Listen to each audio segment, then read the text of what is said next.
Hey, what's going on YouTube? HeirOfGotham here, bringing you another Horizon Zero Dawn game video.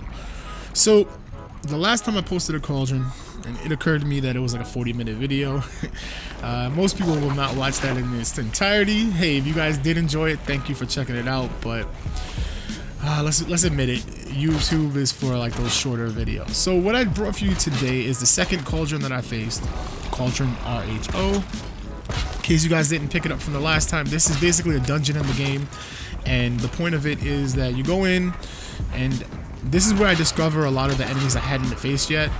And it's pretty much once I defeat this boss, I unlock the ability to control more enemies because of it.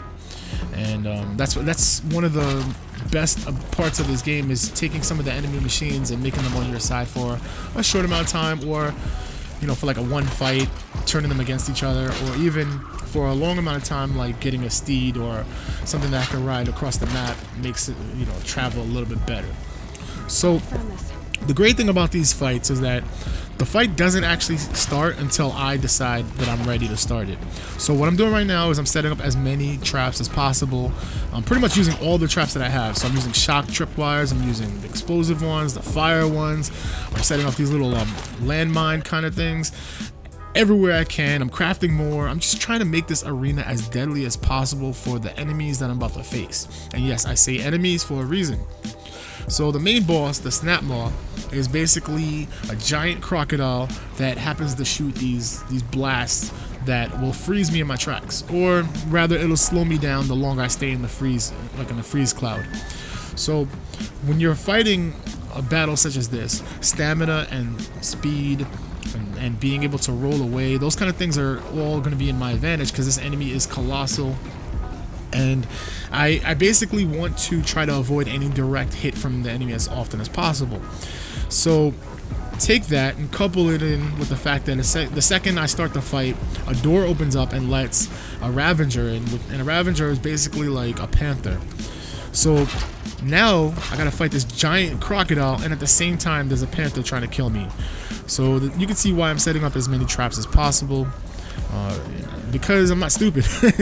And needless to say, this fight goes fairly smoothly because of those traps. So one thing that you guys will notice is that every time that the enemy lands in one of the shock traps, it kind of stuns them a little bit, which is great. So if you guys haven't played this yet, or if you're just in the early stages, by all means use shock as often as possible. Whenever you use the R3 button to scan the enemy, it'll always tell you what they're weak against. But most enemies, if you put enough shock damage on them, they will freeze up. Like it'll kind of paralyze them for a moment, and it'll make it a little easier. Also use the ability to lock them down when you use the rope caster weapon. The rope caster is awesome, guys. Like, use that as often as possible because it stops them in their place, and it puts you in an advantage where you don't have to worry about them doing one of those roundhouse kick type moves. Either this guy, the Ravager with his back legs, or even the Croc with his tail. Those things are deadly, and they often try to do it to you whenever you're too close. Use the what's it called? The tear breaker, I believe it's called. Yeah, the tear blast arrow to knock off their components, which will minimize what enemy weapons they have available to them. It'll also make them a little easier to damage. It'll open up and expose some of their weak spots. So do those as often as possible. As you can see, one blast will take off a certain area, so you want to hit them in the different areas so that you can kind of make it a more controlled fight. And that's pretty much it. Just rinse and repeat, man. And just try to stay alive. Try to avoid any direct contact. So that's pretty much all I got for you when it comes to the fight. Just want to tell you a little bit about myself.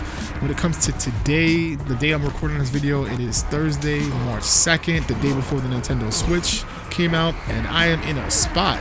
Man, I pre-ordered that Switch, and I pre-ordered Zelda: The Breath of the Wind, thinking that I would not have any other games I'll be interested in, and this Horizon Zero Dawn is amazing. So Zelda's gonna sit on the shelf for a while until I'm done with this game, and I never thought I would have said it because I'm a big Nintendo fan, big Zelda fan. It's actually kind of funny because I've had every Nintendo console since the NES, and I actually have never missed one until the Wii U. I don't remember why I didn't get the Wii U. So I'm looking forward to having the Switch, because it's going to give me a nice alternative to what games are released on the actual PlayStation 4. So that's cool. It's always nice to have a variety available to you. I just didn't expect to be playing Horizon Zero Dawn so much, which is a good thing, you know, having a plethora of games available to you. So let me know if you guys are interested in the Switch. Have you guys been able to pre-order it if you were even remotely interested in it? And if not, do you plan on getting it in the next round or something like that? And what games do you think are interesting to you? I might actually make another video about the Switch once I actually open up Zelda. We'll see. But that's pretty much all I got for you guys today. That's the end of the fight as it wraps up, as I get my loot and as I get my trophy.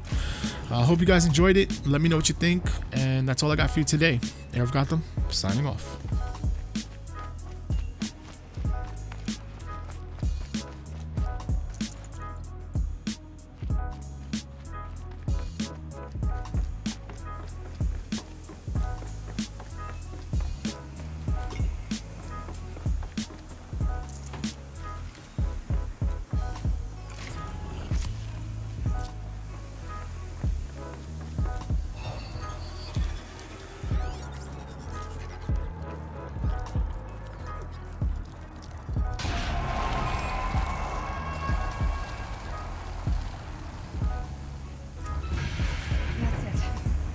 Machines I can override.